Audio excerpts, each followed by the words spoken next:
con Jordi Bru estuve hablando antes de la pandemia, porque estaba programado la salida del libro de Tercios, y entonces, como tenemos o sea, como tenemos los enlaces y demás y los teléfonos, pues fijaros, fue una cosa tan tonta como poner en el Facebook de Tercios Viejos una fotografía suya, pero poniendo su enlace. Eso es que pones arroba y el nombrecito de la persona. O sea, que cuando sabes quién es, pues, joroba, ¿qué te cuesta? Hay muchas veces que no les tenemos enlazados y entonces pones encima, autor, dos puntos. Pero hay algunos que sí tenemos de seguidores y les puedes enlazar. Entonces me llamó Jordi y yo digo, hombre, gracias. Yo, pero gracias por qué. Digo, joder, porque me has enlazado. Digo, hombre, me parece lo mínimo, ya que comparto una fotografía que es tuya. La persona que va a subir luego este vídeo a las redes sociales, Fede, que lleva ya bastante tiempo con nosotros y de divulgadores del misterio, y gracias a ellos tenemos una mayor presencia en redes sociales, me decía, oye, pero esto son fotografías. Entonces, son fotografías. Me ha gustado mucho porque ha salido en esta semana varios artículos. Además, ha salido en El País, ha salido en el ABC, ha salido en El Mundo, ha salido en El Español, ha salido en La Razón, ha salido en todos. ¿Por qué? Porque me comentaba, por ejemplo, mi hermano, que no es un seguidor de redes sociales, decía, joder, es que he visto el libro, pero, pero ¿esto qué es? Digo, es que si conoces la trayectoria de Jordi Bru desde hace bastantes años, sabes que es uno de los mejores fotógrafos que existe sobre esto. Además, sobre todo al principio, él lo que hace es saca una fotografía, digamos, base, está muy bien explicado en el último capítulo del libro, saca una fotografía base y sobre ella, sobre las distintas fotografías que saca en la recreación que se hace en Jaca, en Lerma, ha ido a Holanda, ha ido a un montón de sitios, entonces hace la composición y además te lo va explicando. Este es de Tercios. Yo recuerdo que tiene una trinchera de la Primera Guerra Mundial que además fue compartiendo el cómo le iba montando y cómo la iba construyendo, que es una auténtica pasada. Me gustó mucho un comentario, no recuerdo ya de quién, en qué periódico, que decía que era lo más parecido a los cuadros de Augusto Ferrer Dalmau. Y entonces yo en cierto modo pensé, digo, joroba, estos son fotos, Augusto pinta. O sea, pero es como Antonio Pérez, el hiperrealismo. O sea, son pintores de hiperrealismo donde, ¿verdad? A ver, claro, Augusto cuando coge y te dice, bueno, cojo una figura, no te voy a hacer el fondo, porque lo que me importa es incluso una propia parte de la figura, la otra sencillamente la esbozo, es una cosa, pero cuando hace una de las buenas composiciones completas, o sea, tú podrías poner una fotografía de Jordi Bru, un cuadro de Augusto Ferrer Dalmau, son los dos maravillosos, claro, el uno es fotógrafo, el otro es pintor. En cierto modo, barro también lo siento un poco para casa, para Augusto, que es decir, fíjate qué calidad tiene como pintor, que prácticamente parecen unas fotografías como las que organiza Jordi. Ahora, la composición que tienen los dos, yo creo que cada uno en su campo, y lógicamente, sin tratar de mezclar ni de comparar específicamente, yo creo que son maravillosas, no, son literalmente espectaculares. Entonces, dicho todo lo cual y volviendo al principio, hablando con Jordi, oye, pues a ver si lo podemos presentar. Claro, entre medias se nos vino la pandemia, los políticos a nivel internacional han solucionado todos el problema de una manera maravillosa, estupenda, sensacional. Y bueno, yo supongo que dentro de 30 años los historiadores, yo ya estaré jubilado, pero bueno, espero estar aquí con un bastón como el capitán general don Valeriano Weyler, que a sus 80 años le daba bastonazos a dos cadetes que le faltaron al respeto en la calle en el centro de Madrid. Tenía 82, 85. Pero vamos, creo que puso a los dos bien tiesos y bien firmes. Entonces, pues bueno, quitado esto de la pequeña pandemia y tal, o sea, lo de la recesión económica va a ser una pequeña tontería de 3 al cuarto, o sea, pero ¿para qué? O sea, comparado con el reinado de Carlos II, esto va a ser de andar por casa. O sea, esto, por Dios, Dios nos asista. Entonces, claro, como decía mi hermano, Jordi vive en Pamplona, habíamos hablado, oye, pues a ver si hacemos presentación. Y digo, pues me parece muy bien, o sea, mantenemos una buenísima relación con la editorial, con Despertaferro. Luego cuando... Perdona, Jordi vive en Pamplona y Javier Gómez Despertaferro vive en Barcelona, o sea, con lo cual era un poco complicado. Con lo cual quedamos, oye, pues a ver si podemos, entre el Podemos sucedió esto, entonces ya estamos todas unidas y podemos, entonces no ha sido posible. Dicho lo cual, pues por lo menos, entonces hemos organizado lo que iba a ser una presentación, digamos, de las habituales. Hay varios de los que estáis aquí que habéis venido a Tercios Viejos a hacer presentaciones, pues bueno, por lo menos, aunque ellos no han podido venir presencialmente, pues bueno, nos han enviado un vídeo, más que hacer un streaming para ver las presentaciones, porque encima como estamos todos, o sea, no sé si habéis intentado comunicaros con la gran aplicación del mundo mundial actual que se llama Teams, de Microsoft. Sí. Cuando eres solamente 3 personas en casa, los 3 tirando de Teams, en una reunión con 28 alumnos, mi hijo con 29 compañeros y mi mujer con 28 sindicalistas para ver si abren el Museo del Prado o no, o sea, pues todos a la vez tirando de aquello, pues directamente no da. Entonces, como no queríamos probar, hemos probado mejor el hacer Han hecho un vídeo, Alex Cladamun, que es el autor del texto, luego os hago el comentario sobre Alex y el texto del libro. Otro comentario sobre Jordi Bru, que es verdaderamente la persona que le da cuerpo a este libro. Y luego un poco de esos comentarios que hemos hecho entre Despertaferro y demás. Y pasaremos, son 15 minutos de vídeo más o menos. Luego os hago 4 o 5 pinceladas y pasamos mejor a un debate que creo que todos tenemos muchas ganas después de tantos días. Vale. Adelante.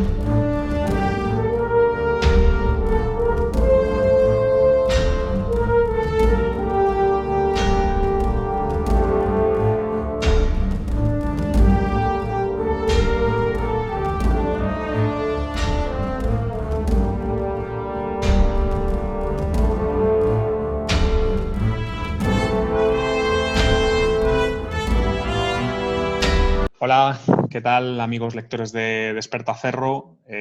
Estoy muy contento, muy orgulloso de poder presentaros Los Tercios con Jordi Bru y con Alex Claramunt, fotógrafo y autor de los textos respectivamente. El libro se pone ya a la venta a comienzos de junio del 2020, después de que la pandemia nos haya azotado. Pero bueno, peor lo pasaban en las trincheras de Breda, yo creo, como veremos ahora. Así que nada, sin más preámbulo, Jordi, tú eres un fotógrafo con una trayectoria muy larga, pero vienes del fotoperiodismo. Cuéntanos un poco cuál ha sido tu trayectoria como fotógrafo para acabar llegando a hacer estas fotografías que adornan este libro. Hola, buenos días. Bueno, pues sí, yo soy de Pamplona. En el 91 decido abandonar todo mi trabajo aquí en Pamplona, mi profesión. Yo soy educador, trabajaba en un centro de educación especial y decido irme a estudiar fotografía, que es realmente lo que me ha apasionado. Me voy a Barcelona, estoy un año estudiando fotografía general y después me especializo en fotoperiodismo. Consigo una beca de la Fundación La Caixa y con la última entrega de la beca pues decido irme a Bosnia en el 93. Y bueno, pues a la vuelta ya con los reportajes que había hecho, me presento al Fotopress, me quedo finalista, estamos hablando que tenía ya 24 o 25 años, y con el libro del Fotopress debajo del brazo me voy a buscar trabajo a los periódicos de Barcelona. Consigo trabajo en el diario El Mundo, en la edición de Cataluña, y ahí me quedo hasta el 2001. 2001, que por cuestiones familiares, tengo yo a 2 niñas pequeñas, decido volver a Pamplona.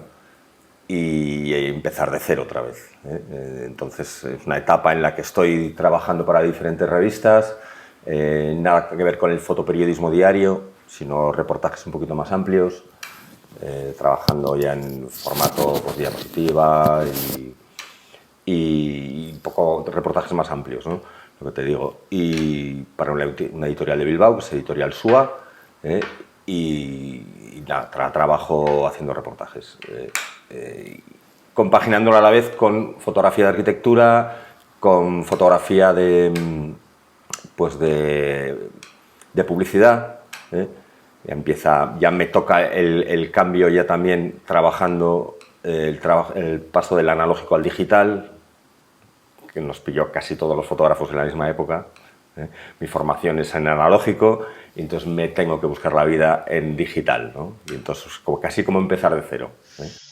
Muy bien. Volviendo contigo, Jordi, ¿en qué momento de tu trabajo como fotógrafo, que me imagino que es un poco más prosaico, pasas a realizar fotos de reconstrucción histórica, fotos con este cariz histórico? Pues en el año 2013, ya en Pamplona, me entero de que hay una recreación histórica de la Guerra de Independencia, ¿no? En Pamplona vinieron un montón de grupos de toda Europa para recrear el final de la Guerra de Independencia en Pamplona, con pues, todas las murallas que hay alrededor, con la ciudadela. Y yo era una cosa que había oído, el mundo de la recreación, pero que nunca lo había visto en vivo. Entonces me cojo la cámara y me voy para allá, a intentar hacer fotos, a captar instantáneas, a ver, ¿no? Y ya una vez, con todos los archivos en casa, yo ya había visto cuadros de Augusto Ferrer Dalmau, de José Cussach. A mí me gustaba muchísimo el tema de pintura bélica y sobre todo fue al ver los cuadros, ¿no? Fue al principio como un ejercicio de Photoshop, ¿no? Estaba yo también ahí pues aprendiendo con el Photoshop, empezando a manipular, bueno, no empezando, sino empezando a controlar, ¿no? Y entonces intenté hacer una fotocomposición con las imágenes que ya había captado. Poco a poco he ido depurando mi estilo, ya sé cómo qué tengo que usar, qué tengo que buscar, qué imágenes me funcionan, qué imágenes no. Pero bueno, con esto hice ya una primera composición, me gustó y luego vi que esto podía funcionar y ya empecé a ir a otra recreación, una de tercios en Logroño, me fui a otra de carlistas en Andoain y así empecé poco a poco y hasta ahora. Sí, porque realmente lo que a mí me gusta mucho de la reconstrucción histórica y de la forma en la que tú te acercas a ella es que creo que, aunque sea un tópico, sí que es realmente una forma de ponernos en la piel y acercarnos un poco al pasado, ¿no? No sé qué experimentas tú cuando visitas las reconstrucciones, porque además tú te metes hasta el fondo en la reconstrucción. Claro.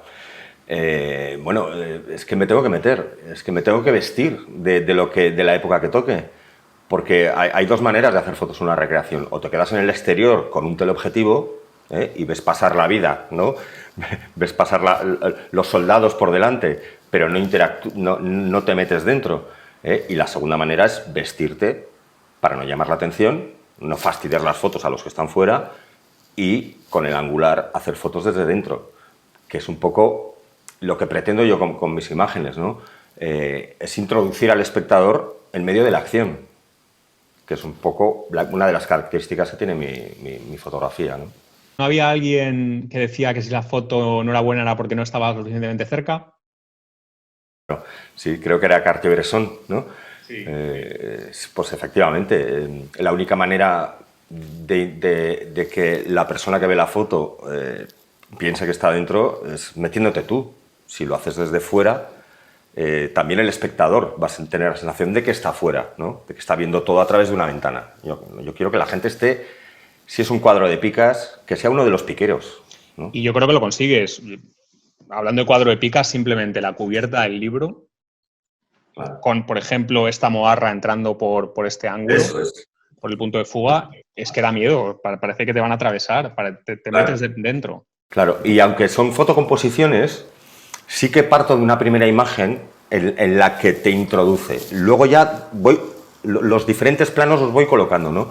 Pero efectivamente con un 17 dentro de un cuadro de picas rodeado de soldados, sí que te vienen picas por arriba, por los lados, te apretan, o sea, te dan golpes. Los de adelante también te azuzan con las picas, porque es una recreación. A mí, aunque me ven con la cámara, me ven vestido de soldado. Entonces también van a por mí, ¿no? Y eso al final, pues resulta, ¿no? Eso me ha gustado mucho también, las diferentes facetas que abordas en las fotos y cómo Alex las comenta. Lo hablamos un poco más tarde, pero siguiendo con temas de inspiración y técnicos, ¿por qué has escogido los tercios, Jordi, para este libro? Bueno, los tercios es uno de los temas que yo voy trabajando durante años. También trabajo guerras carlistas, también trabajo guerra de independencia. Los tercios es apasionante, porque es una mezcla de guerra medieval con guerra actual. Es cuando casi ya pasamos bueno, se pasa a usar armas de fuego, aunque ya se empiezan a usar las líneas, como en las batallas napoleónicas, de otra manera, ¿no? Pero también hay acero, también hay armaduras, también hay espadas, lanzas... Y a mí me apasiona ese mundo, ¿no? Esa mezcla de pólvora con acero me parece que es espectacular. Jordi, lo apasionante de tu libro, de vuestro libro, es que hay muchísima fotografía de batalla, pero hay también fotografía de vida cotidiana, de momentos de ocio. Hay momentos épicos, pero hay momentos también que demuestran la descarnada realidad del campo de batalla. ¿Cómo te planteaste de alguna manera que hubiera un hilo que articulara estas fotografías? ¿Cómo escogiste los diferentes aspectos que has ido plasmando? Bueno, pues como en cualquier reportaje, intentar reflejar todos los aspectos, ¿no? de lo que sucede. Los tercios no era solo batalla. Seguramente la batalla ocupaba muy poco espacio dentro de lo que es la vida de un tercio, ¿no? Y por supuesto me interesa mucho la vida cotidiana en un campamento. Me gustan esos detalles de cuando se ponen las armaduras, ¿no? Antes de ir a la batalla, o el desplazamiento, el comer. El camino español era un desplazamiento. Dentro de la vida de un soldado seguro que se pasaba el 80% o el 90% de su tiempo caminando y desplazándose de un sitio a otro. Eso es importantísimo reflejarlo. Es importante reflejar cómo comían, cómo se preparaban la comida. Y luego otra cosa que me interesa mucho reflejar, un poco desmitificar todo este mundo de victorias y de ganar guerras, ¿no? Al final también se perdían guerras, también los soldados morían, ¿no? Y había heridos. O sea, una de las fotos que he querido reflejar es qué pasaba después de una batalla en el campo de batalla, cómo quedaba el campo de batalla, ¿no? Había soldados enemigos que ayudaban o que remataban a los heridos. Ahí se ve unos holandeses en esa foto, se ven en el suelo, se ve a un soldado español en el suelo como pidiendo clemencia. No se sabe qué va a pasar, ¿no? Están llegando a él y el soldado está herido, otros hay heridos, otros muertos, hay un capitán español ayudando a un soldado. Entonces, son los diferentes aspectos que el juego, la música, hay un grupo de música que hace música antigua, y conseguir fotografiarlo e meterlo en una de las fotos, ¿no? Claro, había música en esta época, había música que acompañaba a los tercios. Sí. Cuéntanos un poco cuál es tu método de trabajo. En el libro al final dedicamos un capítulo, ¿no? Del píxel del campo de batalla al píxel, como poner una trinchera, en el que explicas un poco, un paso a paso de una fotografía. ¿Cómo trabajas, Jordi, para acabar creando un cuadro como estas fotografías? ¿Qué es lo que son cuadros realmente? ¿Cómo trabajas?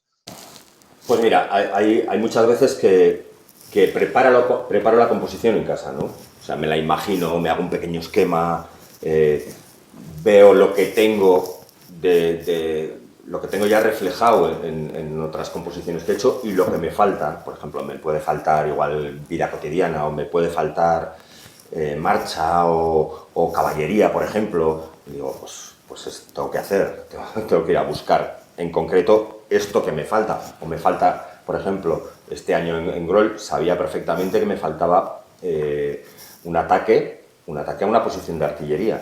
Es una cosa que tenía en la cabeza, ¿no? Y yo ya conocía el campo de Groll, sé que hay una posición artillera, entonces ahí, pues más o menos ya sabes lo que vas buscando y es bastante más fácil. Pero otras veces tienes que improvisar sobre la marcha. Ves una escena y ves que esa escena te da para una composición espectacular, ¿eh? Evidentemente, en esa escena igual me va a faltar los fondos, los segundos, terceros, cuartos planos, y entonces en la acción voy durante días o los 2 días que me quedan intentando además buscar esos planos aparte de otras cosas. Hay que estar muy atento, hay que estar con los 5 sentidos. ¿Y qué recreaciones históricas en las que has estado destacarías o invitarías a la gente que visite? Pues mira, estamos hablando exclusivamente del tema de tercios, ¿vale? En España hay, alternativamente, se hace una muy importante en Lerma, en Burgos, y otra, al año siguiente se hace en Jaca. La de Jaca es espectacular, la de Lerma. Claro, conforme pasan los años, cada vez vienen más recreadores. Y ya, pues al principio estábamos 200 recreadores, ahora ya casi 500. Vienen de Francia, vienen de Italia, vienen ingleses, escoceses, de Estados Unidos. Se está empezando a convertir en un referente dentro de la recreación de tercios en Europa.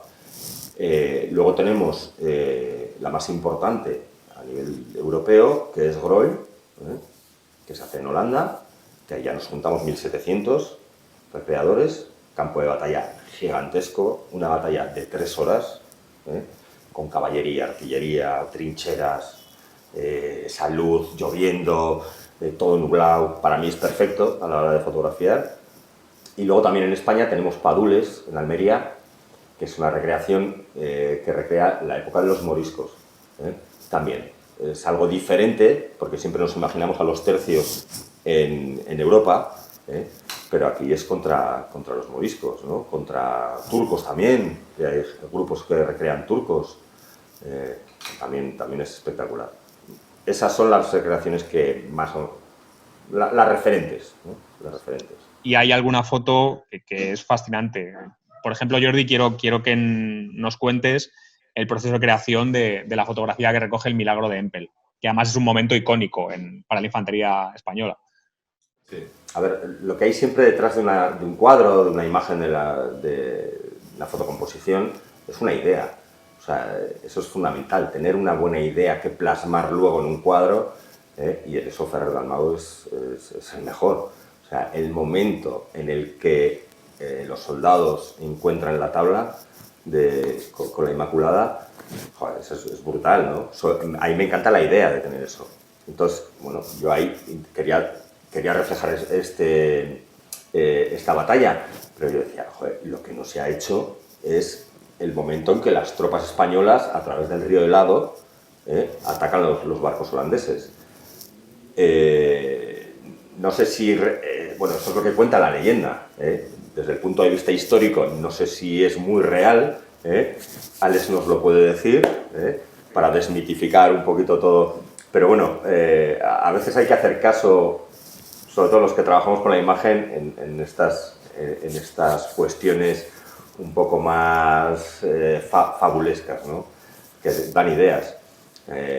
Bueno, pues a los soldados los tenía yo en Jaca, en la recreación de Jaca. A estos les hice posar en un muro de piedra. Claro, ellos no sabían, yo les explicaba, pero ellos no saben al final, la imagen final, cómo va a quedar, ¿no? Claro, después me faltaban los barcos, me faltaba el suelo helado, me faltaba la nieve.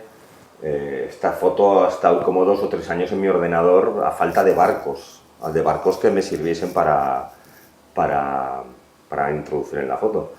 Hasta que descubrí que en Bermeo había un ballenero vasco en el puerto del siglo XVI,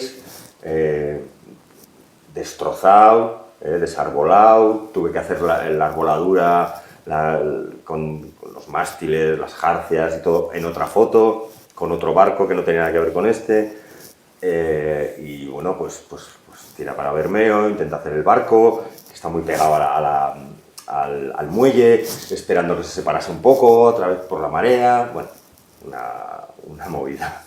Y después el suelo, claro, ¿dónde consigo un suelo helado? Porque una de las características de mi obra es que el 100% de lo que sale, todos los detalles los he tenido que fotografiar yo. Si me hace falta una rodela en el suelo o un arcabuz, lo tengo que fotografiar yo. Si me hace falta un barco, lo tengo que fotografiar yo. Si hay barcos de fondo, son fotos de maquetas, de museos. Y bueno, los soldados, evidentemente.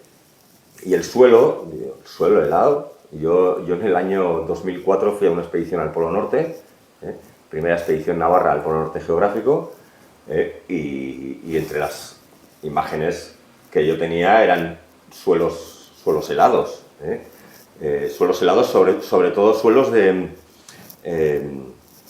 se abren vías de agua dentro de la banquisa, que luego tienes que pasar por encima de ellas, ¿no? Cuando llevan 2 o 3 días heladas, se forma ese hielo característico. Y entonces, claro, aproveché esas fotos que tenía a digitalizarlas, porque era todo diapositiva, y utilizarlas en la composición, ¿no? Y más me hacía ilusión, ¿no?, utilizar ese suelo helado del Polo Norte en la composición de Empel.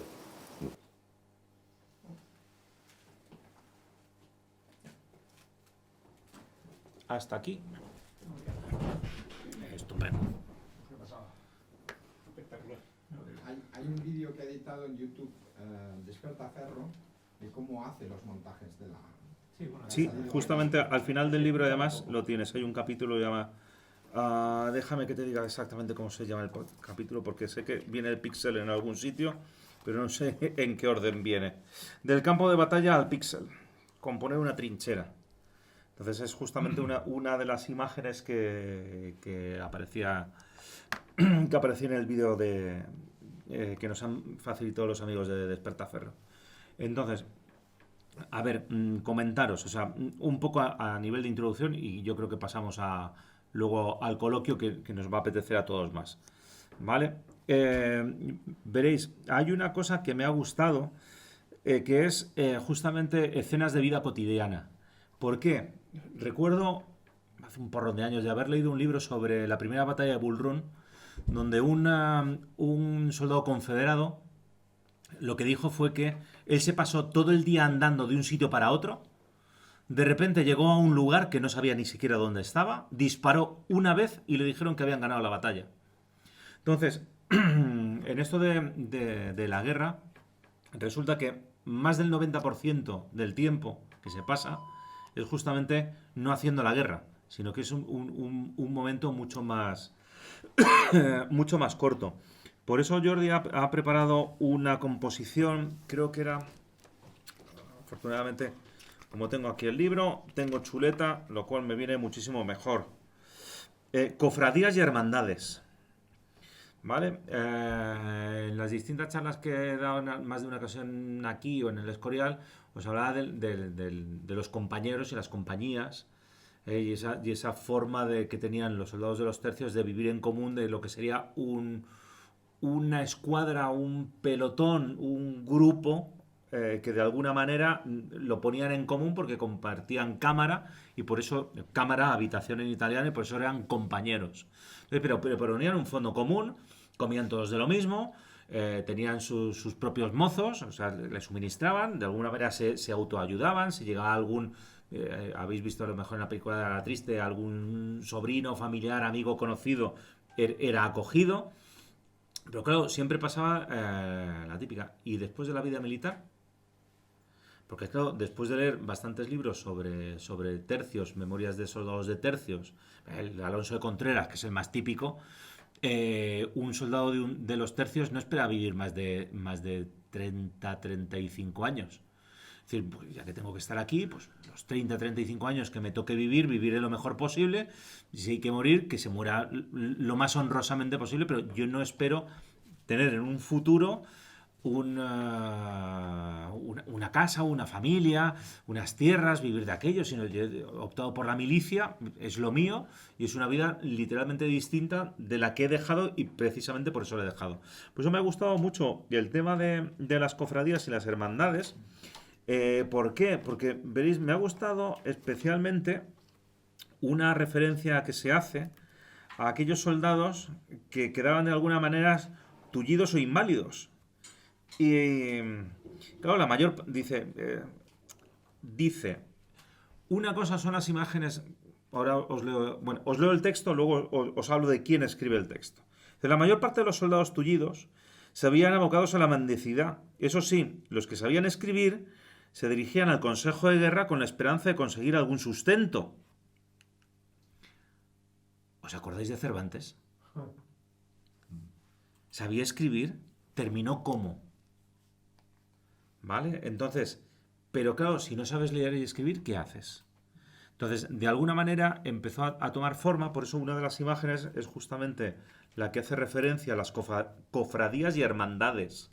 Es decir, una vez que se regresa y algunos con una cierta fortuna empiezan a formar una especie de asociaciones de veteranos, lo llamamos hoy en día.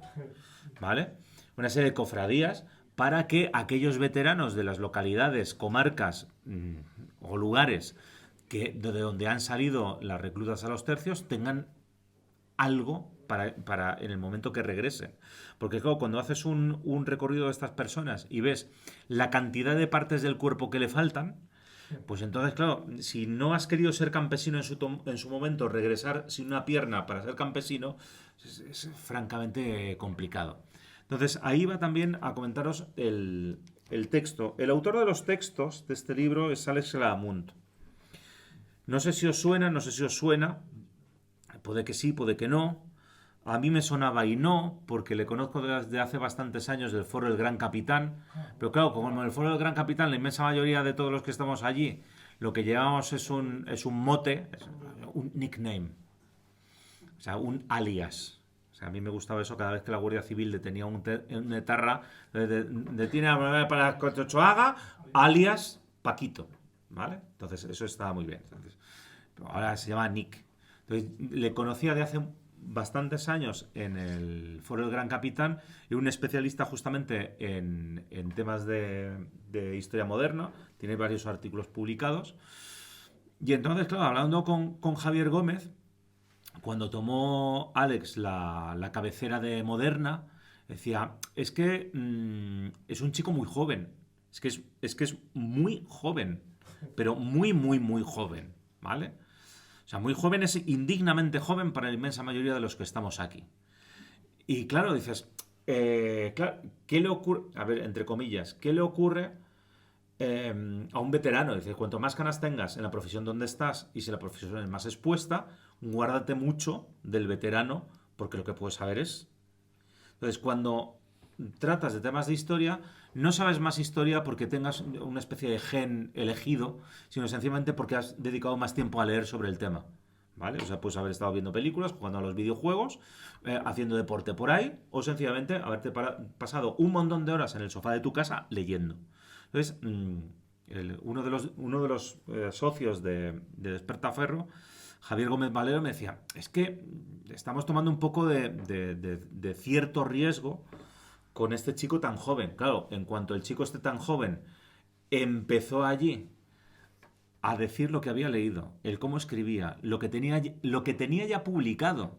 O sea, no tenía ni 30 años y ya tenía más de 5 libros publicados. Claro, entonces, cuando cuentas por un lado a Jordi Bru, a ver, decir que Augusto Ferrer Dalmau es, si no el mejor, uno de los mejores pintores de temática militar a nivel mundial, yo creo que todos podríamos estar de acuerdo. O sea, porque esto de las listas es un poco a nivel de gustos, ¿vale? O sea, pero si dices que es, si no, uno de los mejores.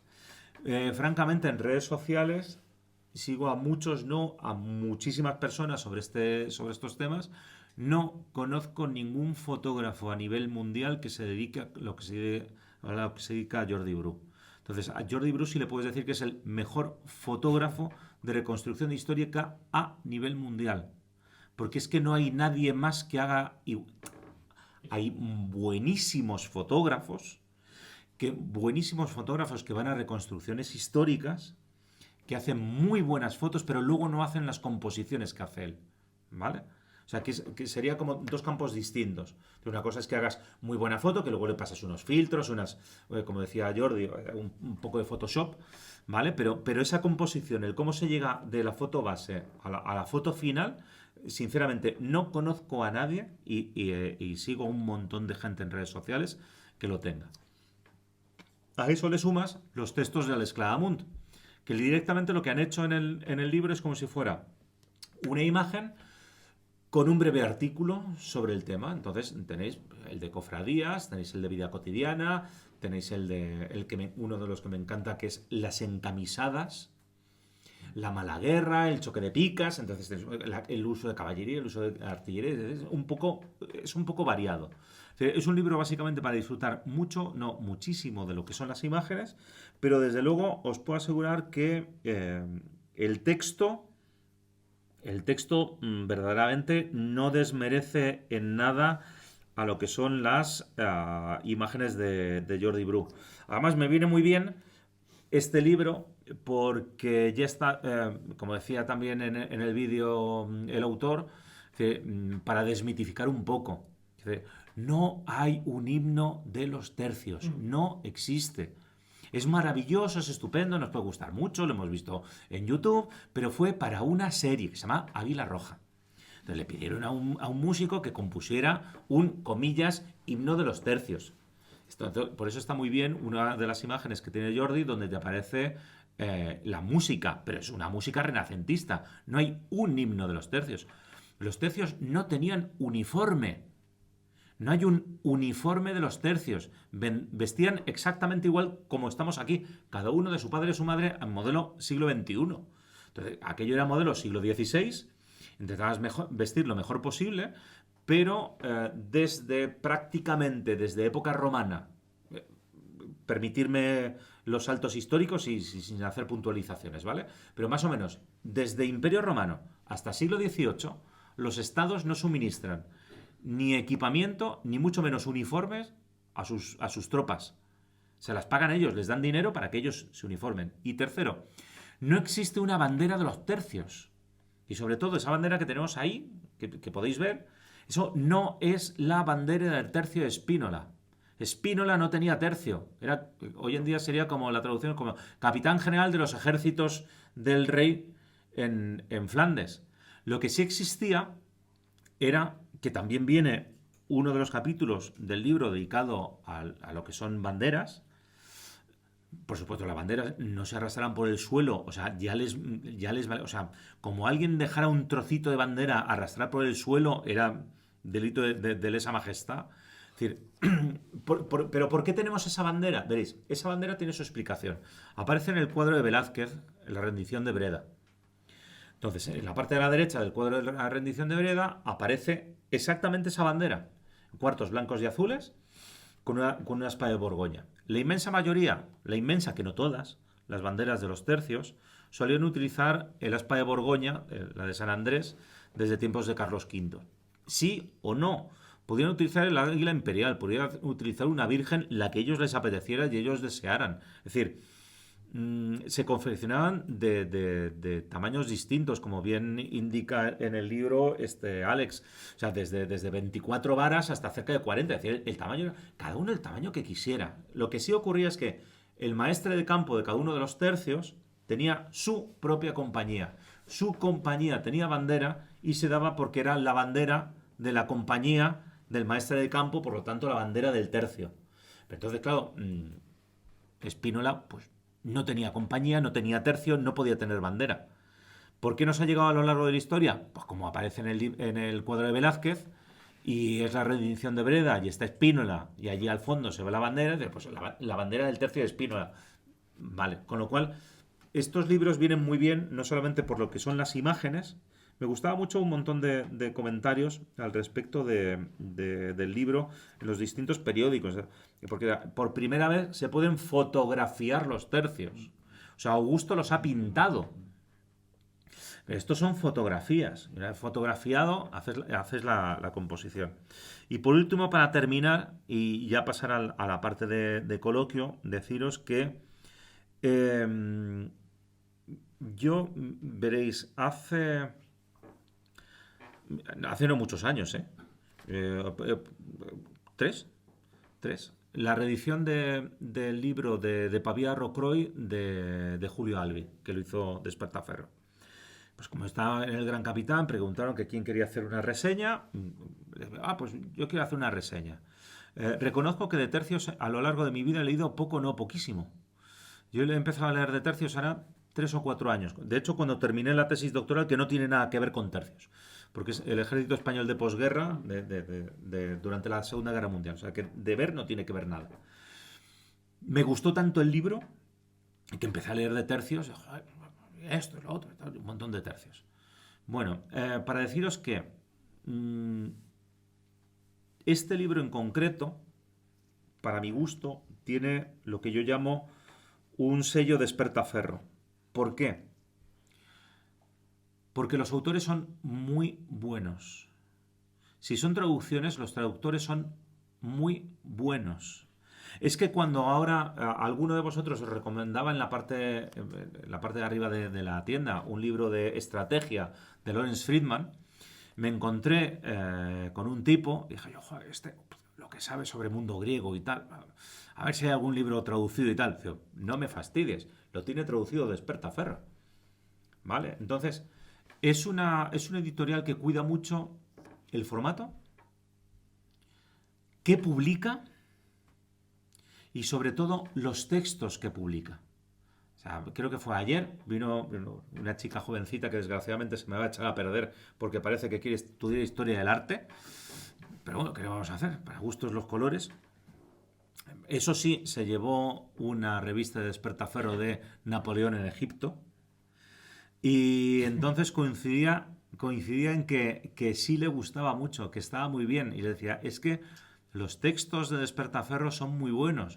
O sea, por eso me reitero, Jordi Bru, probablemente en su campo, yo creo que aquí no exagero si os digo que es el mejor fotógrafo de reconstrucción histórica. Sobre todo por las composiciones que tiene. Pero es que os puedo asegurar que Alex Cladamunt es a ver, no es un catedrático emérito, lógicamente, pero es un chico que sus textos son muy, muy, muy buenos, están muy, muy, muy cuidados. Tiene una bibliografía muy selecta que él, por supuesto, se ha leído. O sea, las referencias todo el rato a mi queridísimo amigo Bernardino de Mendoza, pues, ¿qué vamos a hacer?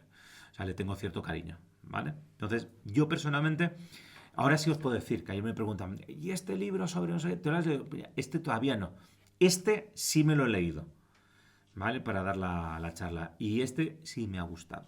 Entonces, lo que sí es cierto es que es, comillas, compartimentado. Es una imagen con un pequeño artículo sobre la imagen, lo que se quiere tratar. Entonces, hay un pequeño artículo sobre caballería, otro sobre artillería, otro sobre cofradías, otro sobre religiosidad. Es decir, tenéis un poquito de todo. Pero os puedo asegurar que personalmente a mí sí me ha gustado. Mi hermano ya me ha dicho, ya te has cogido uno. Y digo, hombre, por supuesto, me lo tenía que leer para dar en la introducción al coloquio. Entonces, de aquí os doy la introducción para ruegos, preguntas, sugerencias. El libro no es mío, pero bueno, si puedo ayudaros en algo, de mil amores.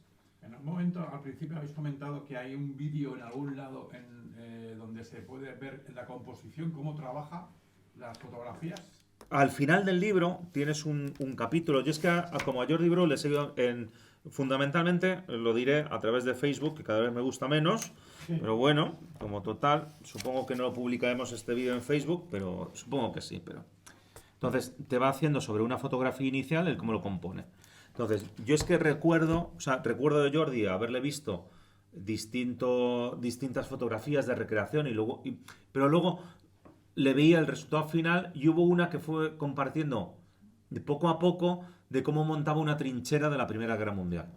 Y ese me llamó mucho la atención justamente por cómo lo hacía. O sea, esta es mi foto base. Entonces tú veías la foto base.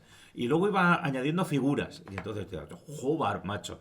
Y luego tenías la fotografía final. Claro, te ponía la inicial. Sobre esta base he hecho este resultado. Y tú dices, madre del amor hermoso. Claro, luego llegaba más de uno y decía, no, pero es que hay que tener en cuenta que el modelo de Mauser que lleva... A ver, tío. O sea, estoy sacando unas fotografías de unos recreadores. Entonces, yo saco una imagen sobre las personas que hacen la recreación, lo que llevan. Es decir, si es posible, yo recuerdo una diatriba entre varios en una portada de una revista sobre si el arcabuz era de rueda o no era de rueda, o era de chispa o no. ¿Por qué? Porque si tienes un ilustrador, tú sí le puedes decir qué lleva, qué no lleva, qué pinta, qué no pinta, si está fuera de época o no. Si puede estar fuera de época, pasado de años, porque sea de algo de 1580 y lo esté pintando en Montaña Blanca 1620, a ver, pues macho, pues si era antiguo, ¿qué le vamos a hacer? No puedes hacer la contraria. Pero cuando estás haciendo fotografías de este estilo, decía yo, o sea, yo tiro de lo que vienen los propios recreadores. Entonces, no me pidas sobre si el uniforme es correcto o no es correcto. O sea, sobre tercios sí tienes gran ventaja porque la variedad que llevas, o sea, es muy grande. Pero entonces, si él hace él no hace una recomposición de la figura que fotografía. En la parte de arriba tenemos que nos lo cedió Jesús Dolado, un maniquí con un soldado de infantería, ¿vale? Dice, pero es que no puede... No, mira, tío, es una reconstrucción. Es decir, ya, pero tendría que llevar... Bueno, es lo que podemos tener. Entonces, en las imágenes de Jordi Bru, aún así él sí se cuida mucho a la hora de seleccionar imágenes de qué pone o qué no pone, pero claro, es una foto, es lo que lleva el recreador en ese momento. Entonces, es que recuerdas, es que llevan un... Vamos a ver. Javier, de todas formas, en el canal de YouTube de Despertaferro, Vale. 1 minuto y medio, ¿Ves? es precisamente ese capítulo, pero Vale, eso es lo que preguntaba. Extendido. Me había parecido oírlo al en principio. el canal de Despertaferro han publicado antes de ayer. Vale, eso es lo que he comentado antes también. Vale, gracias. Y aprovecho para decir que en el canal de YouTube de 31 de enero Tercios hay muchos vídeos de la recreación de Gröler, donde estuve Sí. con Jordi y veis muchas de esas acciones, por supuesto, con una calidad de iPhone de lejos, pero que se ve la dimensión de las batallas y lo que se monta allí, es impresionante. Eduardo. Que creo que también es muy importante porque me parece que el tema de tercios está ya se está extendiendo mucho, de que Despertaferro ha conseguido algo como muy único. O sea, en un tema que está siendo cada vez más recurrente y que cada vez a la gente le gusta más, se reinventa en el aspecto de sacar un libro de fotografía, porque parece que solo un libro que sea más asimilable al público. Me parece que solo hay libros de ensayo o de novela y creo que puede ser un método muy bueno para... Sí, para conseguir este gente. desde luego os puedo asegurar que el nivel de... O sea, cuando llevas ya un tiempo con la librería ves que muchas veces los libros, el precio no tiene que ver tanto con la calidad como con si es tapa dura, si es tapa blanda, el gramaje del papel. O sea, pero no porque el libro verdaderamente sea bueno o malo. Entonces, pero en este caso, un libro de fotografía, el gramaje del papel es muy bueno. La calidad de la impresión, de verdad, o sea, es extraordinaria. ¿Podrían haber hecho un libro más grande? O sea, más grande, más pesado, con más texto. Pero si es que tienes el de Julio Albi. Entonces, en este caso, yo creo que han optado muy bien por el dar más peso a lo que es la imagen, pero muy bien acompañado por el texto. Es decir, el hilo conductor del libro son las imágenes de Jordi Bru, les acompaña muy bien el texto de Alex Claramunt. Si te lees el libro de Julio Albi, literalmente es que no me hace falta ni media imagen. Pero entonces sí, claro, son 400, 500 páginas radicalmente distinto. Entonces, uno de estos yo creo que viene muy bien. Yo creo que viene muy bien porque a la hora de ver la reconstrucción es estupendo. Luego hay otra faceta que es la de los miniaturistas. los miniaturistas durante los últimos años han seguido mucho a Augusto a la hora de hacer imágenes. O sea, las de El Milagro de Empel están todas enteras, las de Rocroi están todas enteras, el Cervantes también. Entonces, a la hora de ver esto, yo creo que va a haber mucho miniaturista, que este libro le va a venir muy bien a la hora de darle idea de sacar determinados, ya no te digo figuras completas, sino incluso bustos. O sea, porque hay mucha miniatura de busto. Yo qué sé, a ver, no vas a sacar un busto en 28 milímetros, en 90 sí. Pero sí te da una idea estupenda. Y además, justamente Javier Gómez Valero tiene una marca de miniaturas que es 1898. Comenzó básicamente con figuras de la Guerra de Cuba, amplió a Guerra Civil. Ahora tiene ya, son de 28 milímetros, ¿vale? Son figuras de plomo pequeñitas, de las pequeñitas. Tiene ya bastantes sobre tercios. Entonces tenemos mi hermano y yo un buen amigo del colegio, Juan Carlos García Navarro, que es un gran pintor también de figuras de 28 milímetros. Entonces estoy seguro que muchas de las imágenes de este libro de Jordi Bru van a terminar siendo figuras de miniatura militar. Dime. Pues yo estuve hace muchos años en París. Entonces, lógicamente, fue un viaje, pues estos que haces de ocio con la señora. Yo fui a lo mío. Y entonces fui a los Inválidos y un día, bueno, en ese día, no sé si era una iglesia o algo así, ¿no? Allí en los Inválidos. Y dice mi mujer, dice, esa bandera que en los techos, digo, pues simplemente, mira, Pepa, esas son nuestras. Y están estas banderas, las de San Andrés, colgadas de los techos de los Inválidos. Y es muy curioso porque lo que quería decir es el cuidado y el cariño que tienen los franceses con esta historia. Los británicos también, pero en este caso le estoy hablando de los franceses, y sobre todo con sus propios soldados y lo que los honran. Y honrar es que no quiero decirle que le pongan el día del desconocido, sino que les pongan en el lugar que corresponde en la historia. O sea, ellos, por ejemplo, por decirte una cosa, yo hace mucho tiempo hacía un chiste y con lo de Diana que se estampó y le llamaba Puente del Alma. Yo le digo, no, le voy a cambiar por el nombre Puente de los Sesos de la Princesa. Un chiste macabro, pero vamos.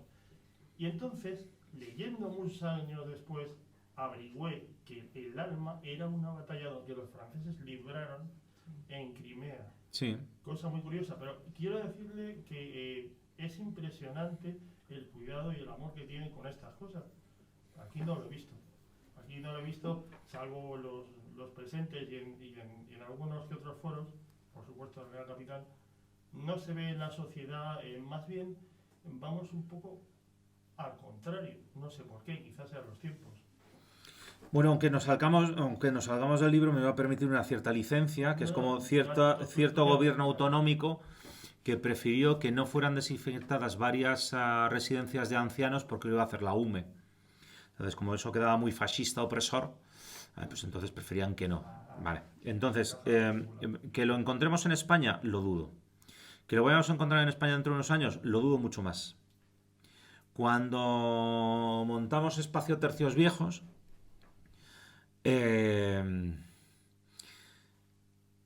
estamos muy acostumbrados, o sea, pues, los 4 socios, o sea, sobre todo mi hermano y yo, hemos leído libros de Osprey, hemos ido a Follies en Londres.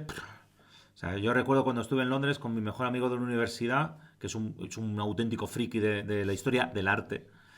Y entonces yo me quedé en Follies, me quedé literalmente en el piso que tienen dedicado a historia militar. Y dije, ¿dónde nos vemos? Yo dije, aquí dentro de 1 hora. O sea, y tiré por lo bajo diciendo, bueno, a ver si en 1 hora más o menos le puedo echar un vistacillo, ¿vale? O sea, que es algo así como 5 veces esta tienda solo dedicado a historia militar, solo.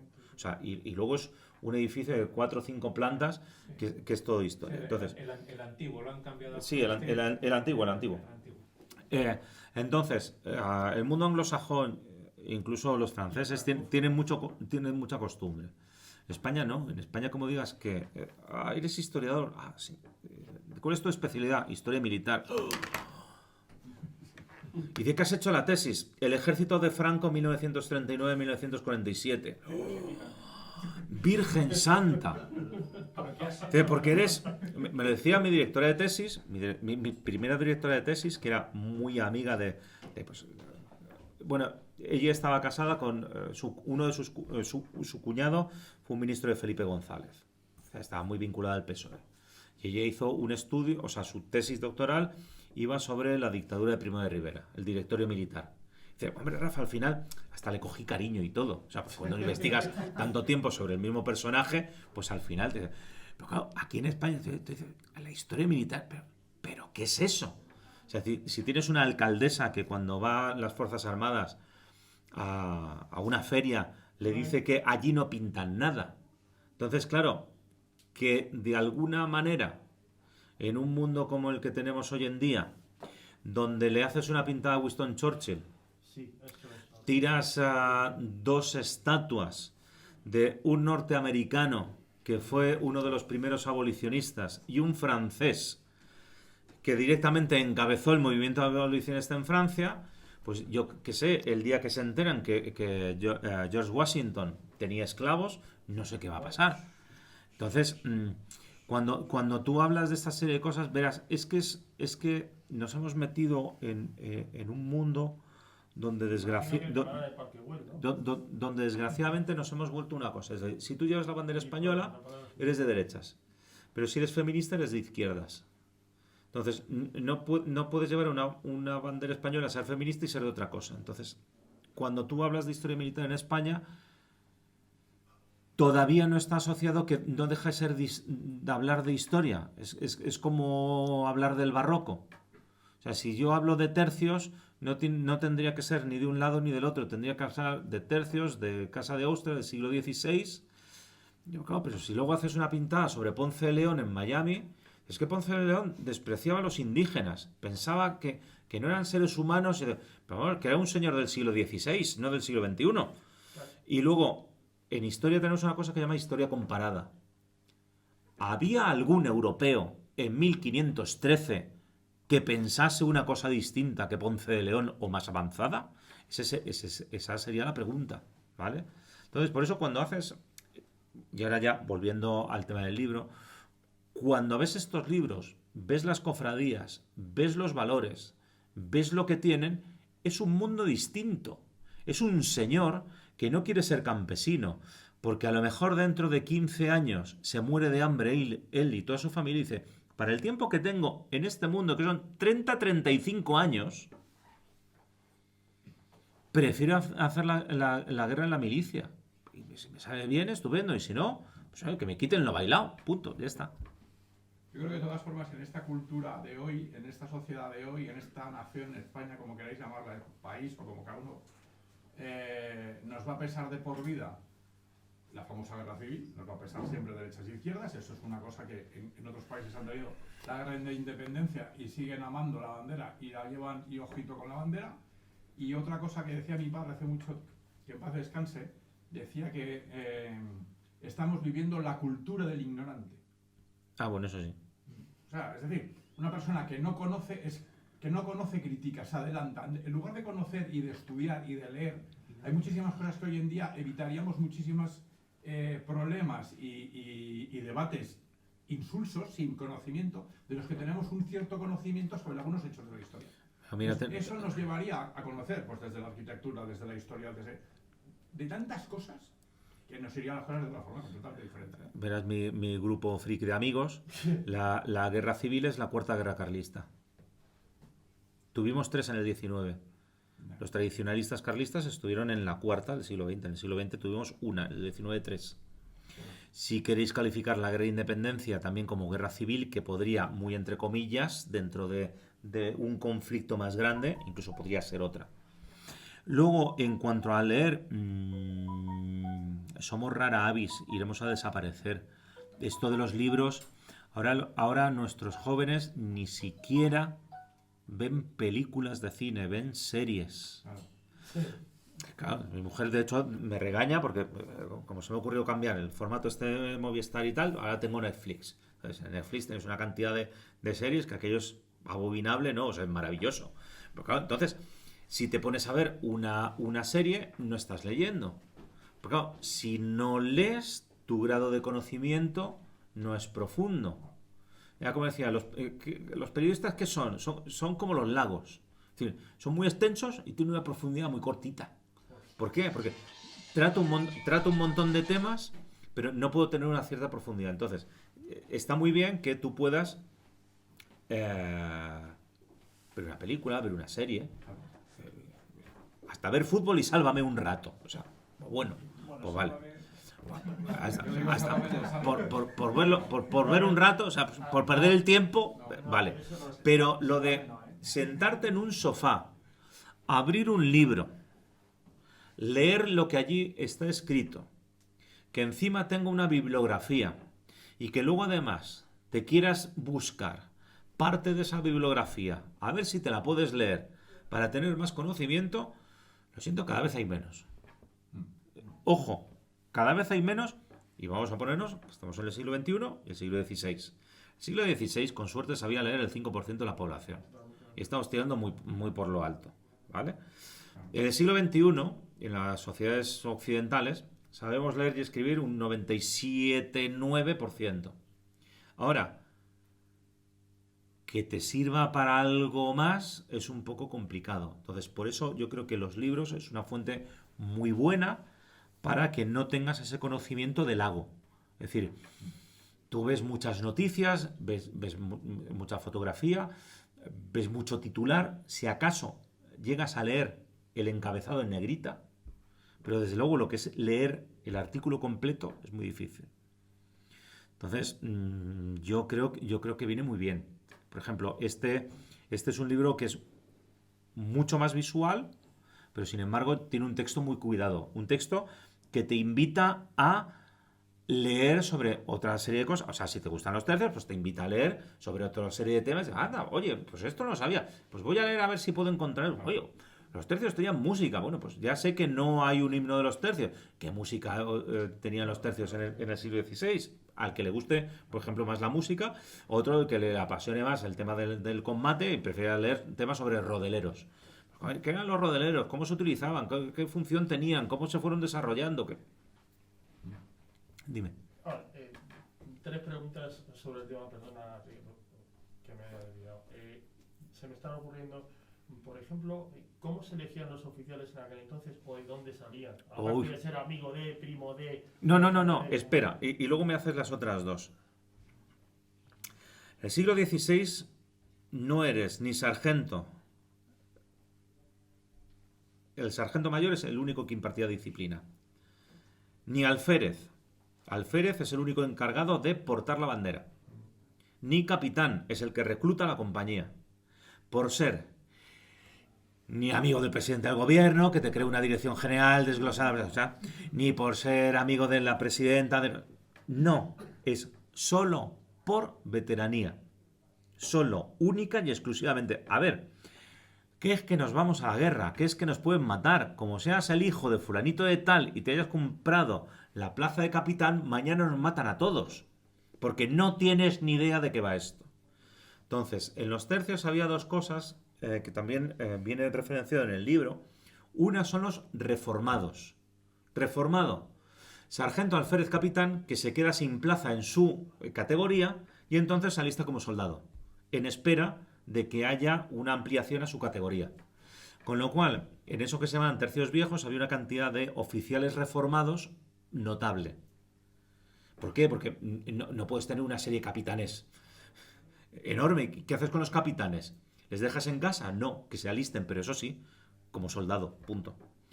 Y la segunda eran los... era como... No me acuerdo del nombre ahora exactamente. Bien, Alex sí lo sabe muy bien. Lo que serían personas privadas. Aventureros. Sin sueldo. Sin sueldo. Iban allí porque eran el hijo de... Y entonces sí, se les permitía alistarse, participaban en campaña y no tenían sueldo. De hecho, había un maestre de campo, o no recuerdo si era un maestre de campo, un comandante un maestre general que licencia a todos estos, comillas, aventureros, porque lógicamente se ha terminado la campaña y como no tienen sueldo, ¿de qué van a vivir? Entonces se les da licencia. Además, cuando te alistas en el tercio, no es por un tiempo, no es como hoy en día que firmamos un contrato por 3 años, no, esto es de por vida, punto. O sea, usted sale del tercio de por vida, por siempre jamás, salvo que te den licencia. Entonces te vas o a tu capitán o a tu maestre de campo o incluso si puedes al virrey para que te dé licencia para ir o a otro sitio o a otro estado o volverte a tu casa. Pero no es algo que se considere temporal. No es, yo me alisto durante 3 años. Yo conocí un chico canario, su familia no disponía de los medios económicos para que él estudiara una carrera, él quería estudiar una carrera, se hizo soldado profesional 3 años. Los 3 años estuve en todas partes, estuve en Afganistán, estuve en Irak, estuve en Burma, estuve todo donde fuera, porque encima le pagaban todos los pluses.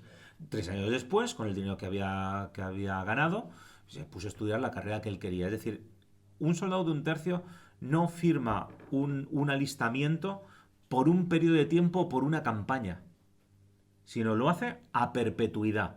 Ahora, que tu capitán te da licencia, que significa que puedes volver a la vida civil, o sea, pero ya te lo tienes que pelear. Esa es la primera pregunta. Segunda. Se me está ocurriendo que, según miro los cuadros, digo, todo esto está muy bien, pero todo esto necesita un oficio, porque los soldados necesitan un zapatero, un armero, necesitan una modista, necesitan evidentemente cosas que ellos no van a hacer, son soldados.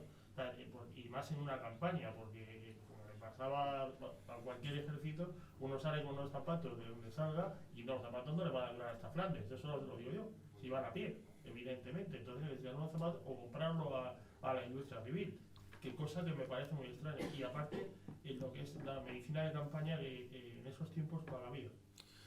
Muy de andar por casa, pero por lo menos había establecida unos hospitales de campaña, al menos en los tercios españoles. Pero claro, estamos hablando de un modelo del siglo XVI.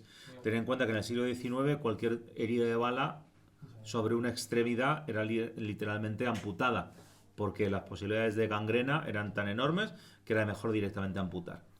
Sobre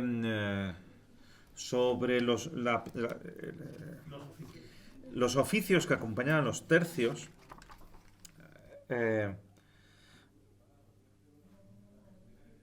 los vivanderos, ocio, logística y religión. Es uno de los capítulos. Vale. Incluso todos habéis escuchado una expresión, mujer pública. Las prostitutas que acompañan a los tercios. Mujer privada.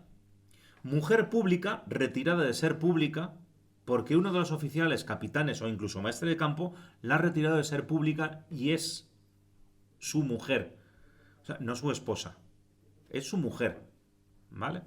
Entonces, cuando imaginamos a un ejército del siglo XVI avanzando, tenemos que imaginar a los soldados, el despliegue en vanguardia de los escuadrones de caballería reconociendo el terreno, lo que es el cuerpo de soldados, pero tenemos que imaginar un número prácticamente similar de personas que van detrás del tercio, que son todos los que todos los que has mencionado.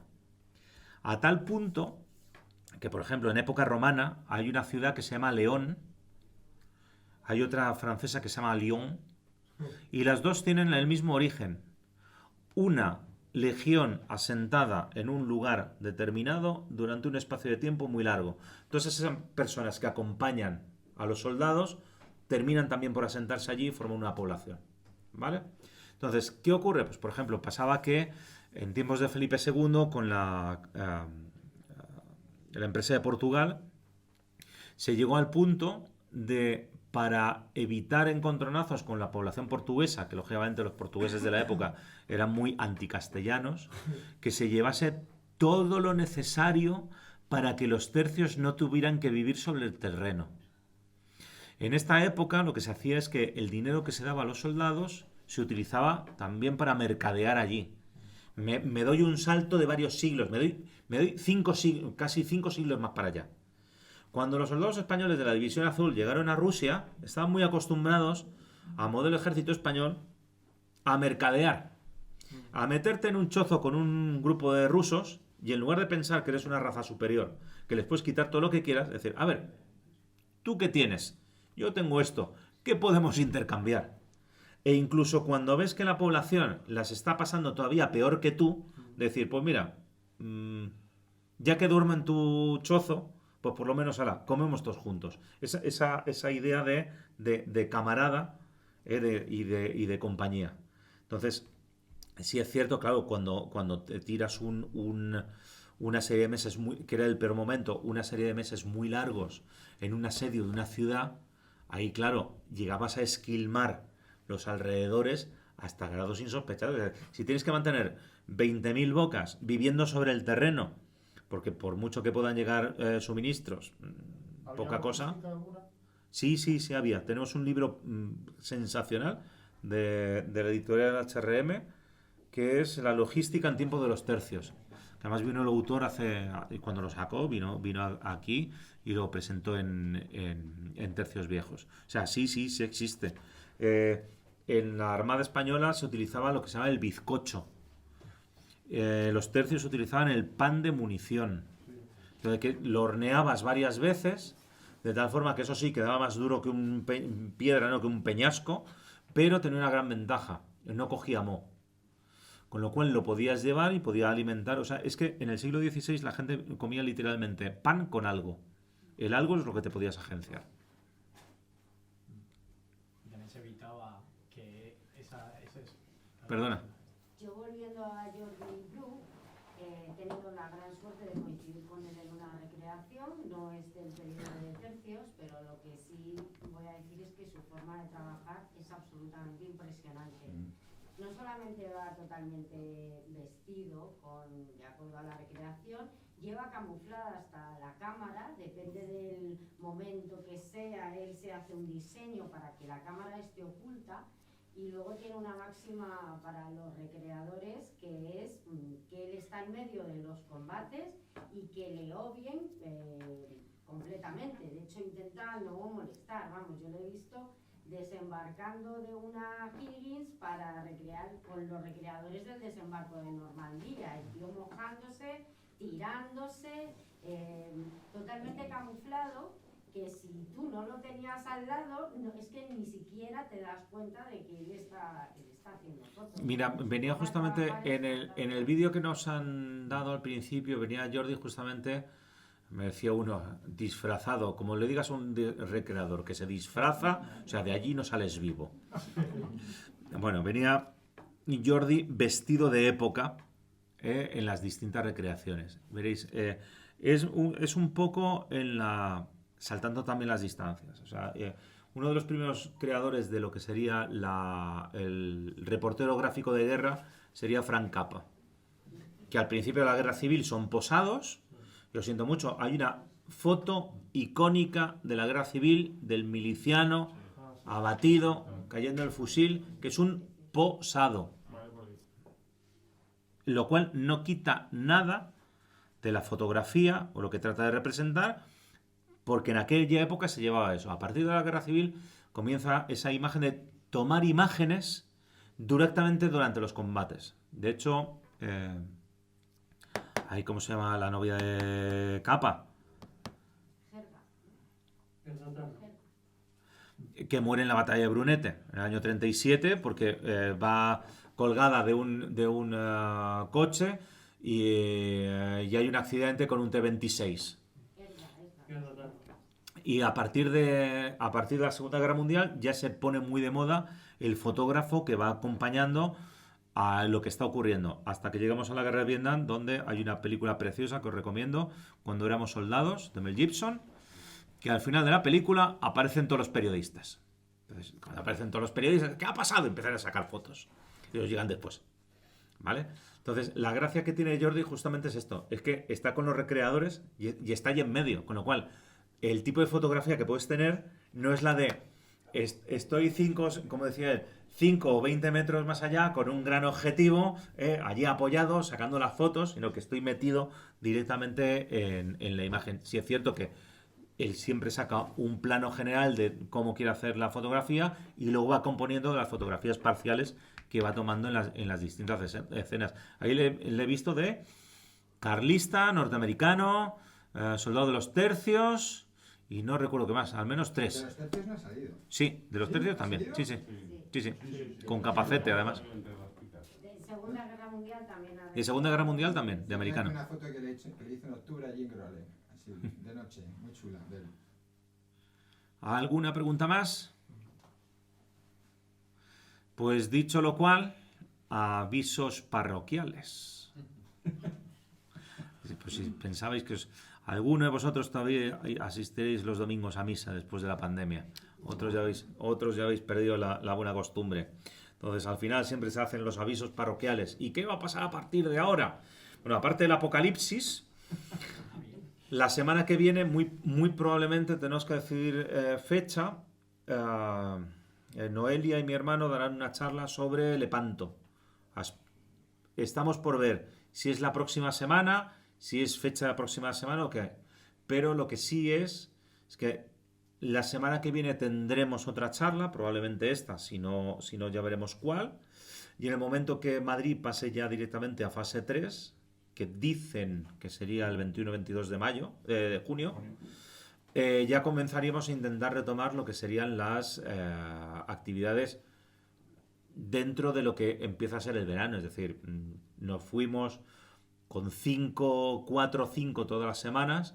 Volver a tener 4 o 5 todas las semanas hoy en día es muy complicado. Intentaremos ir poquito a poco construyendo antes de que llegue el parón de agosto, para retomar el mes de septiembre. Pero sí tenemos en previsión el jueves 2 de mayo, jueves 2 de julio, daremos una charla sobre 1625, Lanus Mirabilis. Si puedo, además, me traeré a un alumno del CEU que acaba de hacer su trabajo de fin de grado justamente sobre este tema. Lo tengo a media lectura, pero me gustaría invitarle porque justamente acaba de hacer su trabajo de fin de grado y me parecía como muy interesante. Y luego iremos poquito a poco retomando las presentaciones que teníamos pendientes, porque claro, en marzo yo creo que llegamos a cancelar cerca de 15 eventos. Pero claro, presentar ahora libros del mes de marzo, pues ya no sé si los autores o las editoriales, pero sí es nuestra intención, ¿vale? El ir poco a poco, el ir retomando la actividad habitual de Tercios Viejos, de tener varias actividades semanales. Entonces, ¿Tiene que ser el 2 de julio? tiene que ser el 2 de julio, sí, lo siento. Y si pueden caer muchas en viernes, mejor. Me temo que tiene que ser Tenemos una cita alternativa. un jueves 2 de julio. Bueno, veremos qué se puede hacer. No, Vale. hay unas jornadas marítimas de la Armada, que ¿Sí? el 30 de junio, el 1 y el 2. Y La historia de la Armada y la Infantería de Marina, buenísimo. nos hemos apuntado. ¿Tenemos plaza? ¿Y tenéis plaza? Pues, ¿Ah, sí? pues, Por la tarde, Enrique, a las 6. pues bueno saberlo, porque lo mismo del 2 de julio podemos pasar el viernes 3, Por eso. porque justamente por eso, si están esas jornadas. Va a haber mucha gente allí. Claro, o sea, habiendo mucha gente intentando retomar. Está el foro ya tope. Intentando retomar un poquito la actividad, pero vamos, iremos viendo a ver qué hay. Porque aunque parezca mentira, las editoriales, claro, había muchas que se habían quedado congeladas con lo que iban a sacar. O sea, pensar que el mundo editorial, aparte que otros montones de sectores, ¿vale? Pero un grueso enorme de publicaciones se hace pensando en la Feria del Libro, que comienza a finales del mes de mayo. Y entonces, cuando vas a sacar todo aquello en el mes de abril, la tutiplén, resulta que cogen y te colapsan, y entonces todo aquello queda congelado, pero ya tienes hecha la previsión. O sea, es como Despertaferro. O sea, ellos tienen una previsión prácticamente a 3 años de ver qué huecos tengo, que voy publicando para ir haciendo. Entonces te dejan totalmente descabalado. Entonces, pues bueno, nosotros nos pasa lo mismo. Iremos poquito a poco haciendo. Inicialmente lo que pensamos hacer más que nada son reuniones, charlas y conferencias de lo que calificamos nosotros de los grandes amigos de Tercios Viejos. O sea, no tanto por el presentar un nuevo libro, que a lo mejor el autor le da una cierta aprensión, sino pues los habituales. Entonces, porque para venir aquí hay dos y ponernos a charlar, yo qué sé, con Paco Álvarez sobre romanos, pues lo hacemos de mil amores y es una... Pero es un poquito ir intentando volver a la normalidad. A mí, yo los intereses de la nueva normalidad... Feria del Libro vuelve a ver, ¿eh? Feria del Libro vuelve a ver en octubre. Ya veremos en qué condiciones y en qué circunstancias. Dicen que colegio también. Yo lo que no sé es si a los niños les voy a tener que cortar a trozos, meter en una urna o ir yo disfrazado de Darth Vader. Porque por lo menos, como llevo escafandra y tal, pues es algún tipo de madera. Porque, veréis, o sea, yo soy profe. Yo puedo tener una sala como esta, donde entrando hasta 60 personas, que es el tope máximo, puedes tener 15. ¿Y qué van a hacer con los otros 45? Pero eso es limitando el aforo y la entrada. Pero yo no puedo decir a 15 niños que se quedan en el patio. ¿Y qué hago con ellos? ¿Dónde los pongo? ¿Dónde los meto? ¿Hacemos doble turno? Si hago doble turno, ¿quién es el profesor que hace el segundo turno? Dice la Junta de Andalucía que necesita 30.000 profesores, si eso es así, de dónde sale el presupuesto. Y aunque tengas 30.000 profesores más, ¿los pones a dar clase dónde? En mis tiempos en la Universidad Autónoma estaba la zona de barracones, que eran los contenedores estos prefabricados que utilizan en la obra para meter las oficinas. Porque no había dado tiempo a terminar aquello. Pero ¿qué pones eso? ¿Y dónde los pones? ¿En el patio? Y si no hay patio, los niños no juegan. O me los llevo a un bar. Porque en un bar sí podemos estar 15 todos juntos alrededor de la misma mesa. Y sin mascarilla. Pero en clase no. Y además que aprendan. ¿Pero que aprendan qué? Por favor, lo de nueva normalidad lo dejaremos para mejor ocasión.